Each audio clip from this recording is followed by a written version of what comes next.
തരാം. അവന്റെ ലൈവിൽ പോയിട്ട് ഒരു 10 ഫേക്ക് ഐഡി ഉണ്ടാക്കിയിട്ട് എനിക്ക് ആരെയും കൂട്ടുപിടിക്കേണ്ട ആവശ്യമൊന്നുമില്ല. ഞാൻ പോയിട്ട് ഒറ്റക്ക് പോയിട്ട് ഞാൻ കാണിച്ചു കൊടുക്കും.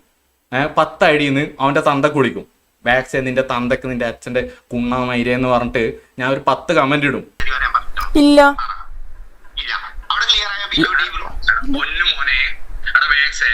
ഒരു മിനിറ്റ് മക്കളെ, ഞാൻ ഒരു കാര്യം പറയാം. ആളെ ലൈവിൽ കേൾക്കുന്ന നന്നായിട്ട് അറിയാം.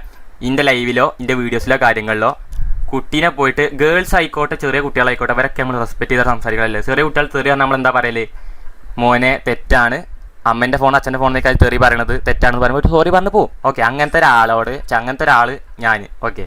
അങ്ങനെ ഒരാൾ വെറുതെ ആളെ മോനെ പോയിട്ട് പറയേണ്ട ആവശ്യമുണ്ടോ? ഇല്ല.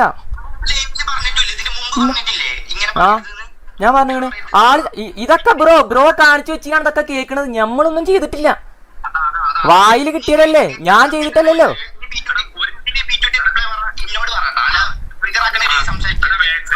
വാക്സ് എന്നാ ആളോട് പറയാൻ വേണ്ടി ഇന്നെ വിളിക്കണ്.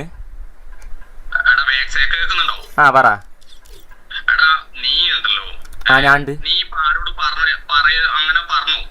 ഞാൻ ആരോട് പറയണേ?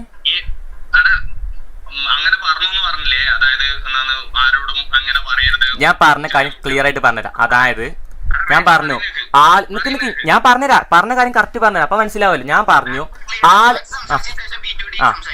ആള് ചെയ്തു വെച്ച ആള് പറഞ്ഞ അപരാധങ്ങൾക്കും ചെയ്തു വെക്കണ കാര്യങ്ങൾക്കും ആളെ മോനൊന്നും ചെയ്തിട്ടില്ല. മോനൊരു പാവാണ്. ഇതിന്ന് മോനും ബാക്കിയുള്ളതൊക്കെ മാറ്റി നിർത്ത്.